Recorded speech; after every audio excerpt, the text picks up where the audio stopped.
Olá pessoal, eu sou o professor Peruca e agora nós vamos iniciar o tópico da matéria chamada Condições Adversas ao Voo, né? Essa aula nós vamos falar sobre turbulência e essa é a 14ª aula de meteorologia, tá? Vamos lá então, falar um pouquinho de turbulência. Aqui nós temos uma imagem representativa do que passa, né?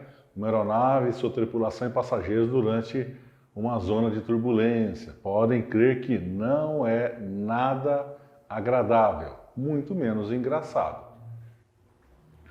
Para uma aeronave em voo, a atmosfera é considerada turbulenta quando há irregularidade no movimento do fluxo de ar, resultante de vários fatores, tais como aquecimento diferenciado do solo, obstáculos naturais.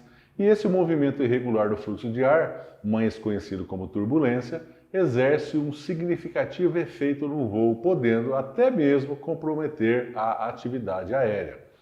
Então, quando a gente fala de turbulência, nós estamos falando sobre irregularidade na movimentação de correntes convectivas, né? Irregularidade de movimentação do ar na vertical. A aeronave realizando um voo na horizontal, quando ela passa por essa zona de movimentos convectivos, ela vai estar sujeita a uma série de solavancos, né? E alguns aí bastante intensos e bastante desagradáveis. As aeronaves respondem de maneira diversa à ação da turbulência, tendo em vista as diferenças de velocidade, de tamanho e de peso, além da superfície das asas e da altitude do voo. Então, normalmente, aeronaves mais leves, né, elas são mais suscetíveis a pequenas variações aí, a pequenas correntes convectivas. Aeronaves maiores, por exemplo, elas estão sujeitas a uma condição tal que pequenas variações não afetam aí significativamente, né?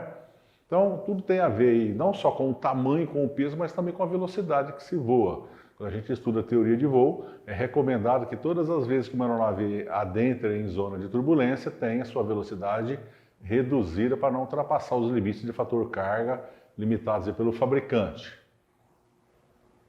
Quando a gente fala sobre turbulência, nós vamos classificar a turbulência em 4 níveis diferentes de intensidade. Ó. Então nós temos a turbulência leve, moderada, forte e a mais intensa delas, que é a turbulência severa.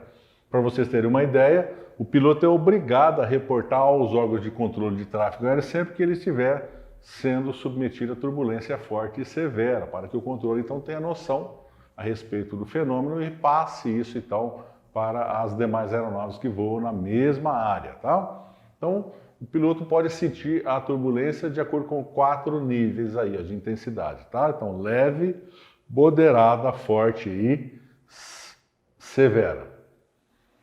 Passemos então a determinar as características, né, os tipos de turbulência. Nós vamos começar a falar sobre a mais comum delas, chamada turbulência convectiva ou térmica. É causada por variações térmicas verticais da atmosfera, quando superiores a 1 grau Celsius para cada 100 metros.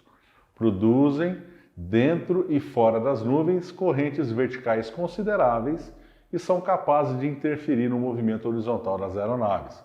Então, para quem mora nas regiões tropicais, que é como é o caso aqui na maioria dos brasileiros, né, é muito comum aí, principalmente na época do verão, a gente observar a formação de nuvens cumuliformes no céu, caracterizando a existência de turbulência convectiva, né?